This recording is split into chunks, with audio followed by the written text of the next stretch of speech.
शेती माझी प्रयोगशाळा या यूट्यूब चॅनलमध्ये मी आपलं स्वागत करतो.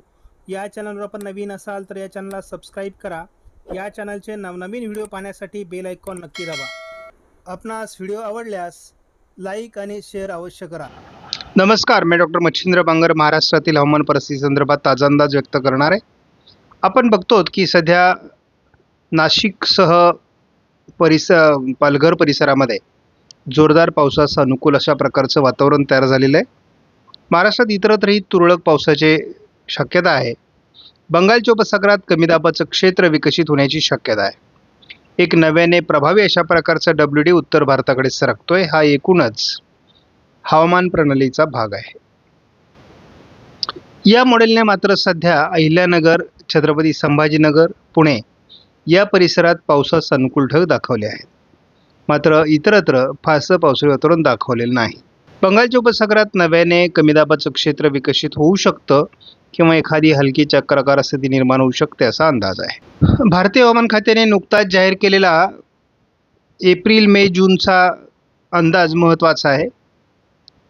मॅक्झिमम टेम्परेचर म्हणजेच तापमानाविषयीचा हा अंदाज आहे. विदर्भामध्ये खास करून मध्य प्रदेश, गुजरात आणि राजस्थान या राज्यांमध्ये सर्वाधिक तापमान राहण्याची शक्यता वर्तवण्यात आलेली आहे. अबव्ह नॉर्मल म्हणजेच सरासरीपेक्षा जास्त तापमान या 3ही महिन्यामध्ये नोंदलं जाईल असा भारतीय हवामान खात्याचा अंदाज आहे.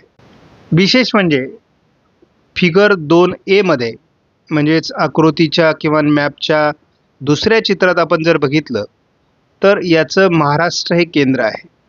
म्हणजे एप्रिलमध्ये महाराष्ट्रात सरासरीपेक्षा अधिक तापमान राहण्याची शक्यता आहे आणि जास्त काळ हीटवेव्ह म्हणजेच उष्णतेची लाट राहील असा अंदाज आहे.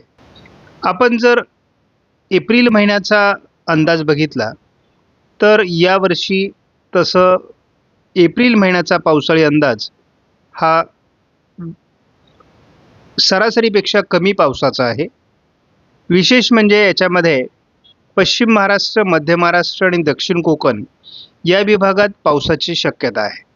विदर्भ, मराठवाड्याचा पूर्व भाग आणि उत्तर महाराष्ट्रामध्ये पावसाचं प्रमाण कमी राहण्याची शक्यता आहे.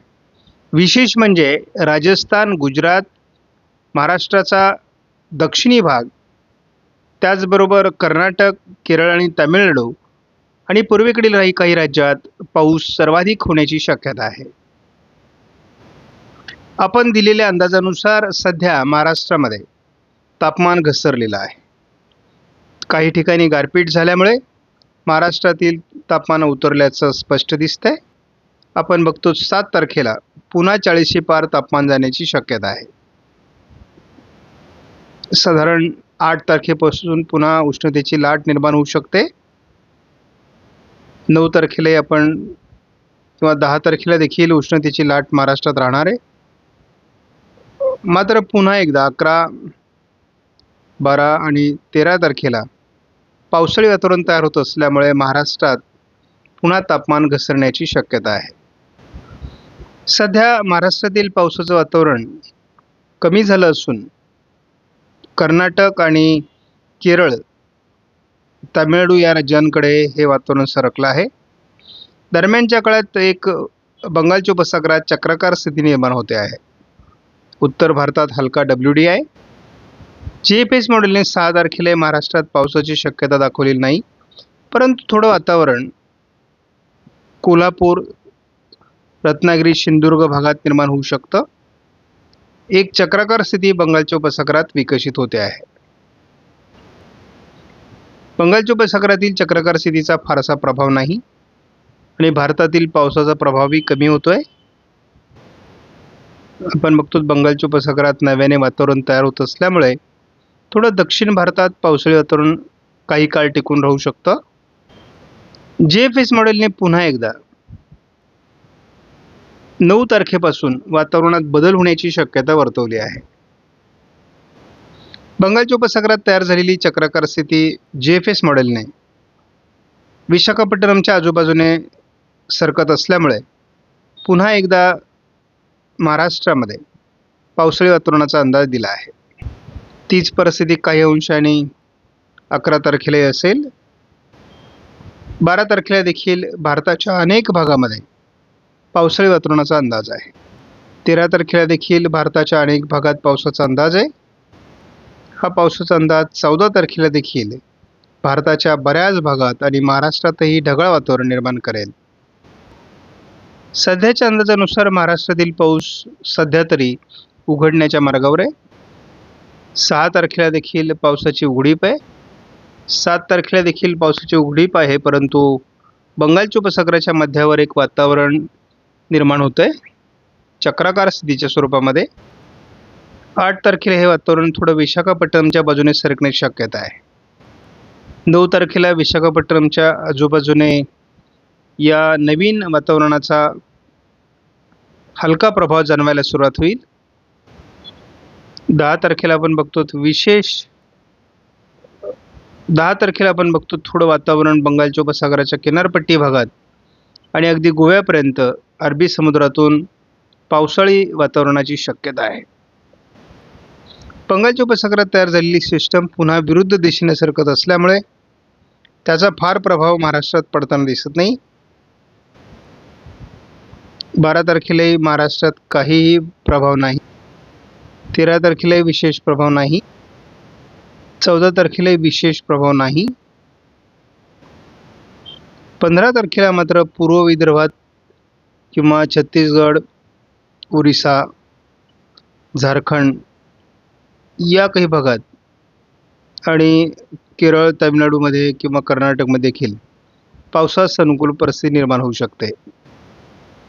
16 तारखेला महाराष्ट्राच्या काही भागात पावसाळी वातावरणाचा अंदाज पुन्हा तयार होतोय. 17 तारखेला महाराष्ट्रात जोरदार पावसाळी परिस्थिती असण्याचा सध्या अंदाज आहे. 18 तारखेला देखील महाराष्ट्रात किंवा मध्य भारतात जोरदार पावसाळी परिस्थिती राहणार आहे. 19 तारखेला देखील महाराष्ट्रात जोरदार पाऊस राहील. सध्याचा अंदाज हा दूरचा आहे. मात्र 15 तारखेपासून तर पुढे जवळपास 19 तारखेपर्यंत हे पावसाळी वातावरण महाराष्ट्रात पुन्हा तयार होणार आहे. महाराष्ट्रात पुन्हा वातावरण बदलण्याची शक्यता आहे आणि महाराष्ट्रात पुन्हा पावसाळी वातावरण 15 तारखेनंतर तयार होऊ शकतं असा अंदाज आहे. जवळपास 9 तारखेपर्यंत महाराष्ट्रात पावसाळी परिस्थिती असणार नाही, परंतु 9 तारखेला थोडी ढगाळ परिस्थिती महाराष्ट्रात वाढू शकते आणि हे प्रमाण पुढे 10, 11, 12, 13, 14 तारखेला देखील अधूनमधून स्थानिक ढगाळ परिस्थिती निर्माण होऊ शकते आणि त्यातून हलका पावसाची शक्यता देखील महाराष्ट्रात तयार होऊ शकते असा अंदाज आहे. 15 तारखेनंतर मात्र पुन्हा वातावरण बदलण्याची शक्यता आहे. एप्रिल महिन्यामध्ये ऊन पावसाचा खेळ चालेल असा अंदाज आहे.